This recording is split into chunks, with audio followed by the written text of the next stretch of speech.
Bros, welcome to Sunday of Men's Health Week 2020. Bros Global is committed to the mental health and personal development of bros from all parts of the world.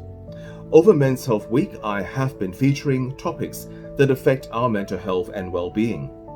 If at any point of this video you feel you need to pause and take a break because the topic resonates strongly with you and triggers unsettling thoughts or emotions, that is okay.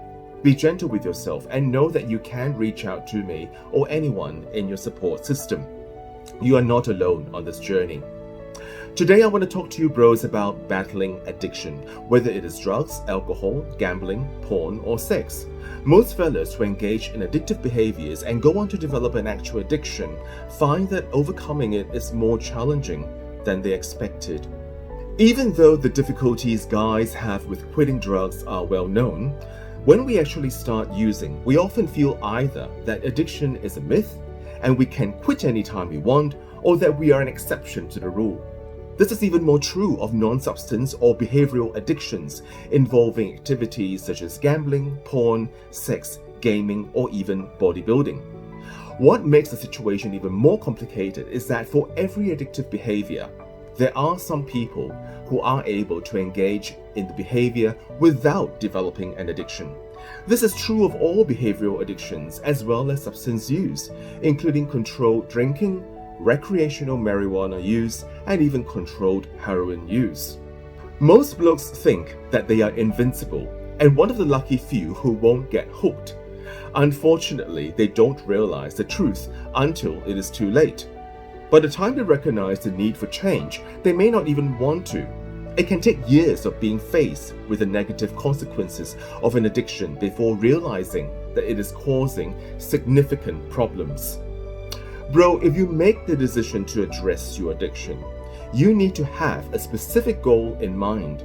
It might be to quit entirely, to quit some addictive behaviors or substances, but not all, reduce the amount of time or money spent on addictive behaviors, or to reduce the harm of an addictive behavior. For example, many drug users decide to quit heroin or meth, but decide to continue to drink alcohol or to smoke cigarettes or marijuana. Many heavy drinkers have the goal of just one drink a day or only drinking socially. There is no right or wrong way to address this, bro. You just need to be absolutely clear on your goal before putting it into practice in order to ensure success in changing an addictive behavior. Although quitting entirely is the best path to wellness, reducing or eliminating the most harmful substance use is a huge improvement and will greatly reduce the harm caused. The same is true of behavioral addictions. Complete abstinence from sex can be another form of sex addiction, known as sexual anorexia, yet developing healthy intimacy after sex addiction can be greatly fulfilling.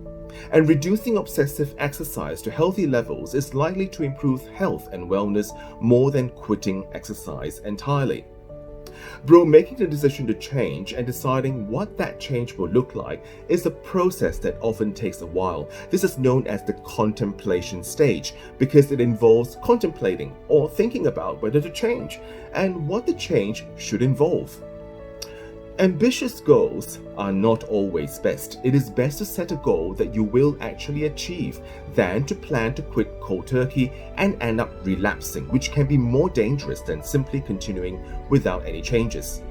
Consulting a doctor, addiction counselor, psychologist, or life coach is particularly helpful at this stage, as these professionals can help you understand the risks and what can help alleviate them. Once you are clear on your goal, you may still need to prepare to change. Preparations include removing both addictive substances from your home and triggers in your life that may make you more likely to use those substances again. People addicted to porn might need to dispose of porn material on their gadgets and clear porn websites from their online history and favorites. Overeaters might need to go through their food cupboards and get rid of stockpiles of candy and cookies.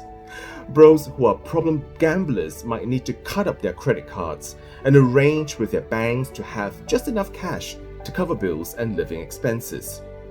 Perhaps the hardest preparations to make concern social relationships. which often revolve around addictive behaviors for people with addictions.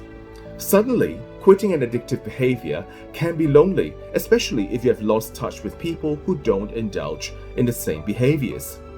Bros who are heavy drinkers often find joining a self-help group such as AA helpful for having a group of buddies who understand what they're going through.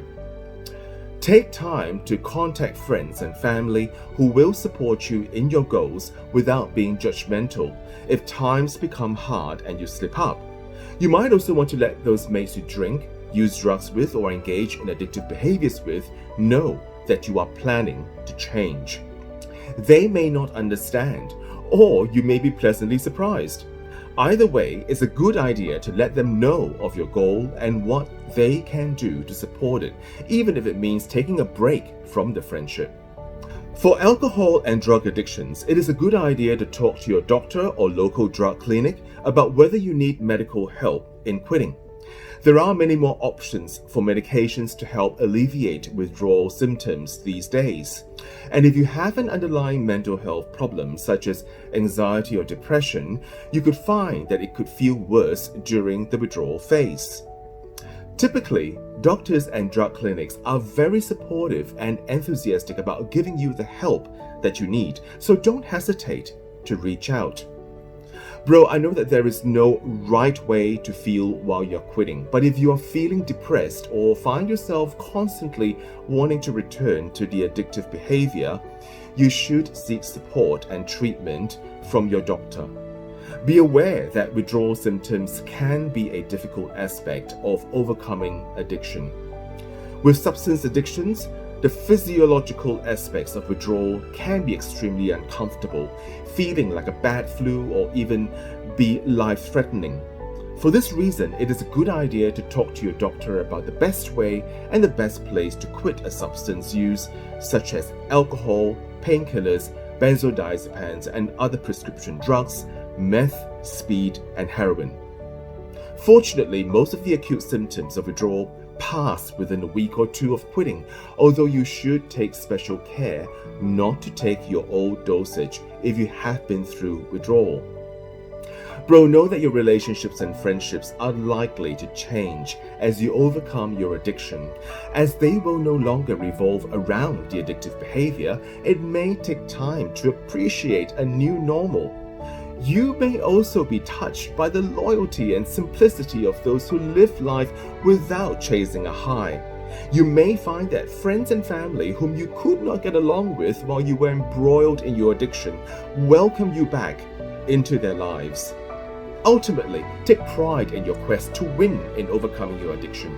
Remember why you're doing this in the first place, how much you stand to gain physically, mentally, and spiritually, and how powerful you can be in fighting to be the better man, always.